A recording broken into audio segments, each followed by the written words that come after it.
कादर खान की शुरुआती ज़िंदगी 22 अक्टूबर 1937 अफ़गानिस्तान की राजधानी काबुल में इनका जन्म हुआ था। इनके पिता अब्दुल रहमान खान एक अफ़गानी पठान थे, वहीं इनकी माता इकबाल बेगम भी पठान थी और वे बलूचिस्तान के पिसीन इलाके की रहने वाली थी। कादर खान जब काफ़ी छोटे थे तो इनके माता पिता काम की तलाश में मुंबई आ गए। इनका बचपन बेहद गरीबी से गुजरा।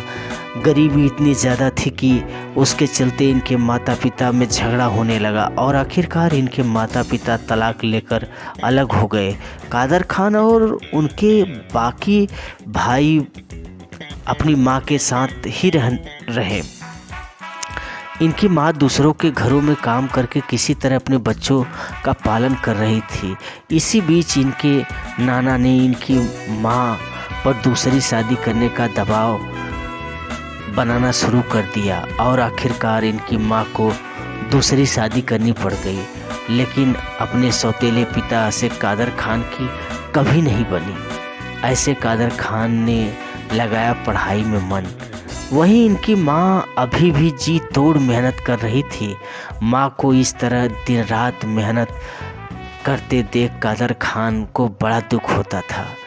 इस बार तो उन्होंने फैसला कर लिया कि पढ़ाई छोड़कर अपने साथ के दूसरे बच्चों संग किसी फैक्ट्री में काम किया करेंगे। कम से कम इससे घर की गरीबी तो दूर होगी।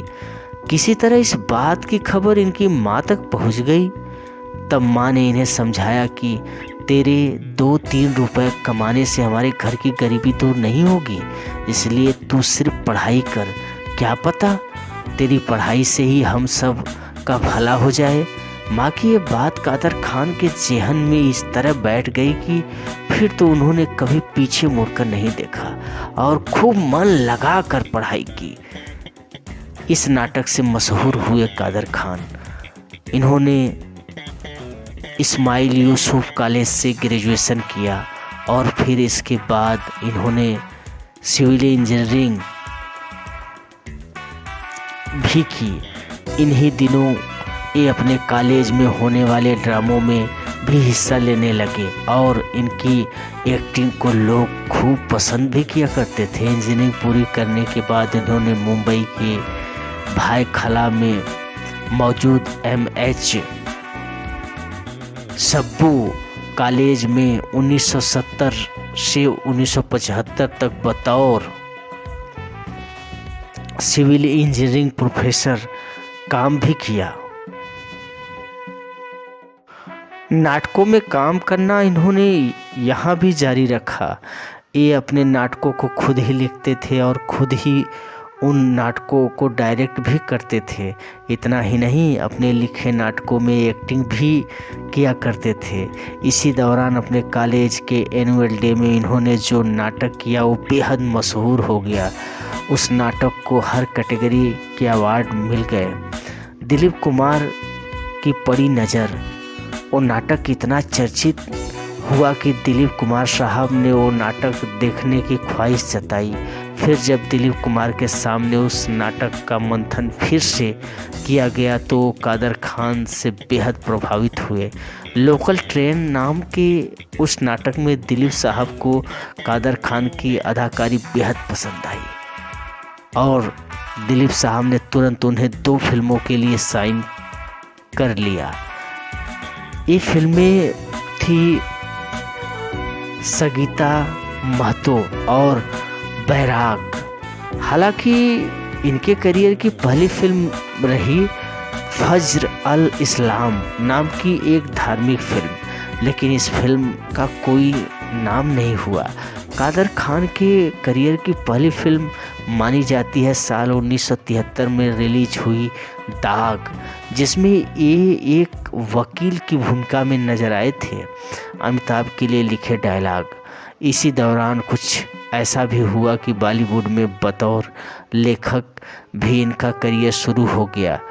हुआ कुछ यूं कि डायरेक्टर नरेंद्र बेदी एक दिन कादर खान के पास पहुंचे और इनसे बोले, मैंने तुम्हारा वो बेहद मशहूर नाटक देखा और मैं चाहता हूँ कि तुम मेरी फिल्म जवानी दीवानी के डायलॉग लिखो।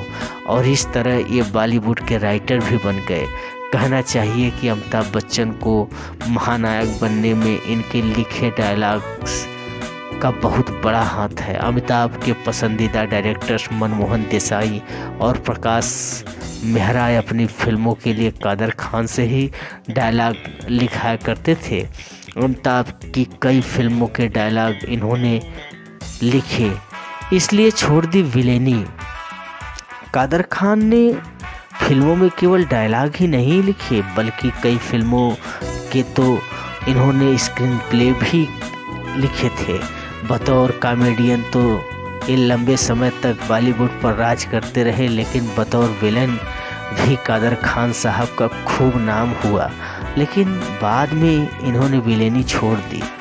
विलेनी इन्होंने क्यों छोड़ी, इसके पीछे की कहानी भी बड़ी दिलचस्प है।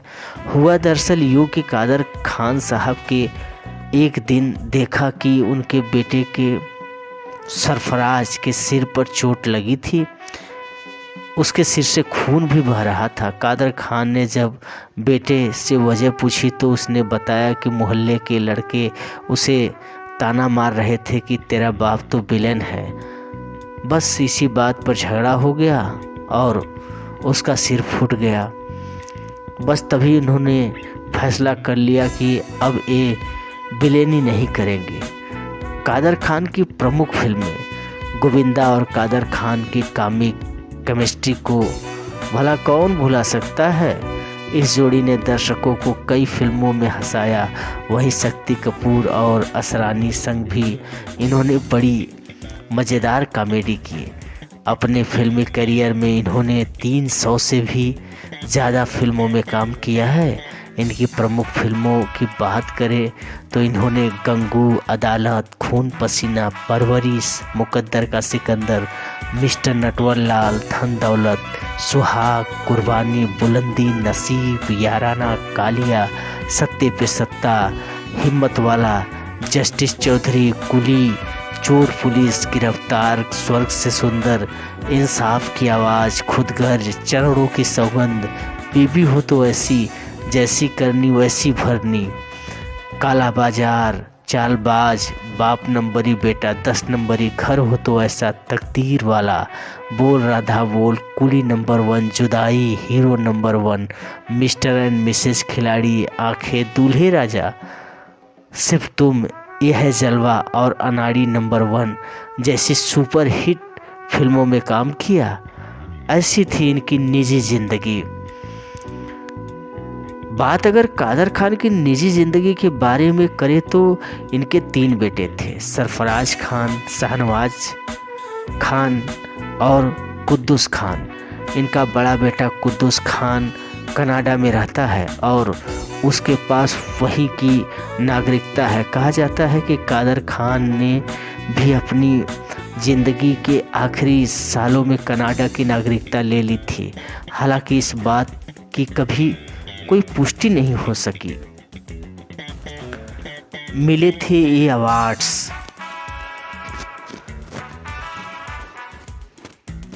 कादर खान को मिले अवार्ड्स की बात करें तो इन्हें 1982 में रिलीज हुई फिल्म मेरी आवाज़ सुनो के लिए Filmfare best dialogue award मिला। साथ ही 1991 में इन्हें बाप नंबरी बेटा 10 नंबरी नाम की फिल्म के लिए फिल्म फेयर बेस्ट कॉमेडियन का अवार्ड मिला। वहीं साल 1993 में अंगार के लिए इन्हें बेस्ट डायलॉग का अवार्ड मिला और कई दफ़ा इन्हें नॉमिनेशन भी मिला। साल 2013 में कादर खान को हिंदी सिनेमा में इनके योगदान के लिए साहित्य शिरोमणि अवार्ड से भी सम्मानित किया गया था।